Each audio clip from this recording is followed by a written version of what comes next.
We have everything here to make a one-pan chicken and veggie dinner from start to finish in under 1 hour. Jump on in and make it with me. Hi, I'm Mary Catherine, and welcome to my table. It's been a while since we've done a whole dinner, so tonight we're going to do it, and it's all in one dish. It's a winter chicken dinner. We've not done that before, so we'll do a little bit of prep work, and then these are the ingredients for our dinner. We'll start with our veggies, and you can change these up if you want to, but we're going to take some small red potatoes. We're going to take a couple of bell peppers. You can use any color you like. We're going to take some red onion, and then we'll have some spices. We'll have smoked paprika, oregano, thyme, a little bit of olive oil in that as well, with some garlic, and of course, salt and pepper. And then on top of our veggies, we're going to nestle some chicken thighs that are going to be seasoned the exact same way as the veggies. And it is going to be delicious. And we'll pour just a little bit of chicken broth, not on top of the chicken, but down in the veggies. And that's going to keep them moist. And I'm also going to add some green beans in with our veggies. That's an optional thing, but it completes the dinner as far as I'm concerned. And then we'll come back at the end after it's all cooked, and we'll just chop up some fresh parsley to garnish it. So that's it. I'm going to begin by putting together our spice mix. And I'm going to use 3 teaspoons of some salt and pepper. This is a mix of equal parts salt and pepper. Oh, look, that was perfect. So we have 3 teaspoons. So that's basically 1.5 teaspoons of salt, 1.5 teaspoons of pepper. We're also going to take some oregano and use about a teaspoon. Now we're going to use smoked paprika, also about a teaspoon.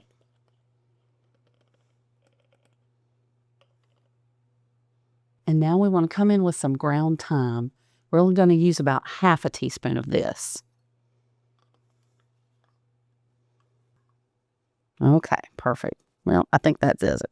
Now we also want to use some minced garlic. And so what I have here is just a really good spoonful. It's probably the equivalent of about 4 cloves of garlic. But of course you can up that or lower it depending on your garlic taste. Let's also come in with some olive oil to bring this all together. And I'm going to use about 4 tablespoons of this olive oil. Now, let's just give it a good mix. And let's just set it aside while we get our veggies ready. Now, I've got these new red potatoes that are smaller, and I'm just going to cut them in half. They're already washed. You don't have to use this kind of potato. You can use any kind you want, small ones or large ones, but just cut them up in some nice bite-sized pieces. That's all you need to do. Whatever kind of potato you have is fine. Whatever kind you prefer, whatever's on sale. And as I cut it up, I'm just going to go ahead and throw this all directly into our pan. I've already got my pan greased. It's a 9x13 baking pan. And some of mine are really tiny, so I'm actually not going to cut those. But I do want a lot of them cut just to get some crispiness on some of those edges. All right, there we have our potatoes. So that's about 1.5 pounds of potatoes. All right, we've got those ready. Now let's get some other veggies ready.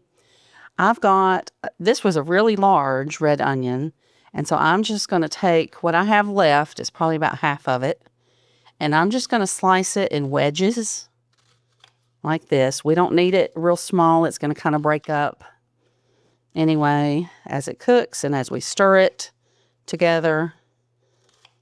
If you want yours in smaller pieces, you can obviously do that. But see, it's going to kind of come apart anyway.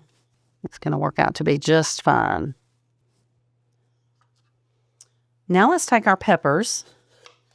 And I am just going to come down and slice each side like this. Well, I've got some seeds in it.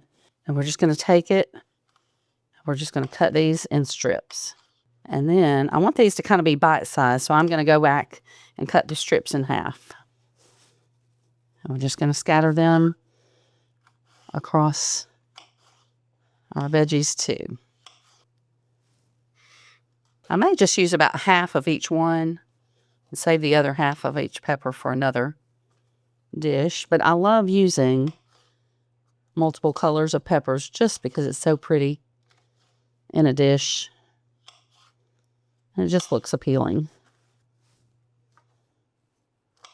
So you'll want a total of 1 bell pepper, and you can just use one of the same color if you like.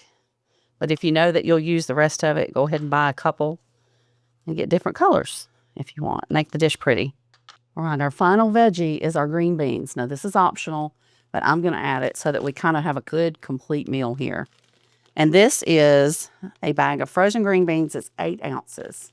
And so I'm just going to kind of pour these over as well. We're going to go to our seasoning mix that we put together at first. And I'm going to take just a little bit and drizzle over each of our chicken thighs. I have 6 chicken thighs here. They're going to fit perfectly across the top. And then I'm going to take the rest of this and we're going to pour it over our veggies. And here's the messy part.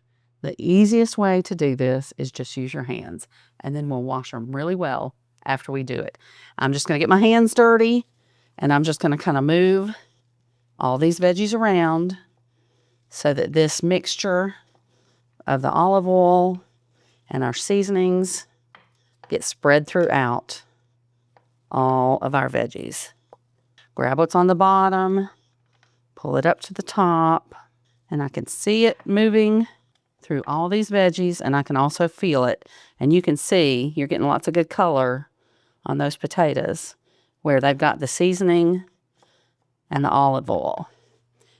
Now we're going to go back to our chicken, and I'm going to carefully pick up each one, and we're going to take what we put on the top, and we're just going to kind of rub it all around our chicken thighs. And I'm going to do it over the pan of veggies just in case any of it drips. It just drips right onto our veggies, and we keep our flavor in the dish.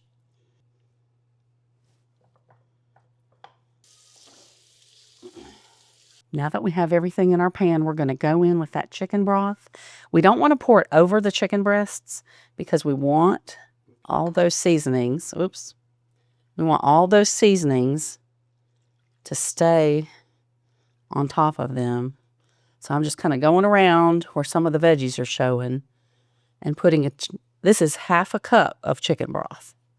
So now we've got that poured in. It'll keep those veggies nice and tender and moist while they're baking. We're going to go in a 400-degree oven, and we're going to bake this for about 45 minutes. Our chicken has cooked for 45 minutes. Let me show it to you, and then I'm going to tell you what we're going to do. It looks delicious, but I'm going to leave it in the oven, and we're going to turn it on broil for just a couple minutes just to get that skin a little bit extra crispy on top. I know this is a little bit controversial because we have it in a glass baking dish, but chances are extremely minimal that the glass dish is going to shatter. It's already been at a very high heat of 400 degrees, so we're not shocking that glass by going from cold to hot or anything like that. So just for 2 minutes, I think we're going to be just fine.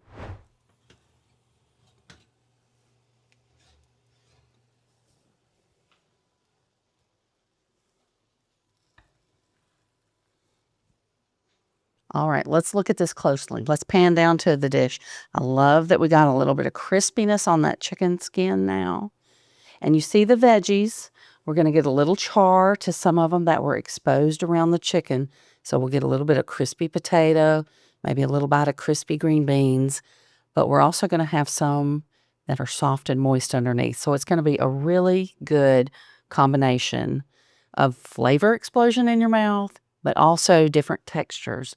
I think it's going to be delicious. Okay, so I'm just going to take a little bit of our parsley that I chopped up, and we'll just garnish it with that. It's time to give everything the taste test. Let's go into that chicken first.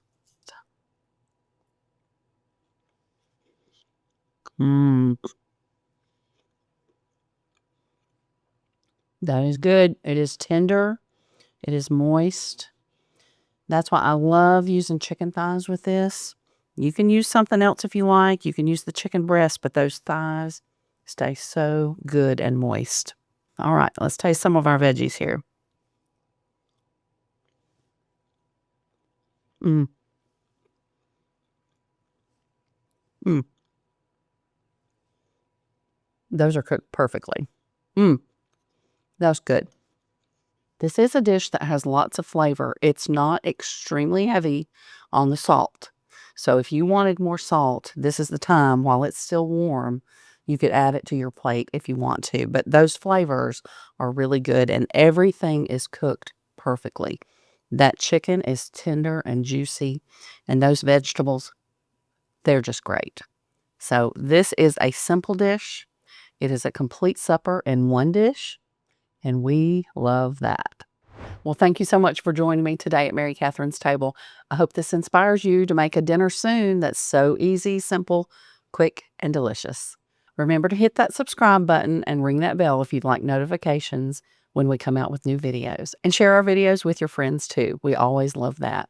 Thank you so much for being part of this community and for joining me today. And remember, go out today, find somebody who needs a little bit of kindness, and give them some of yours.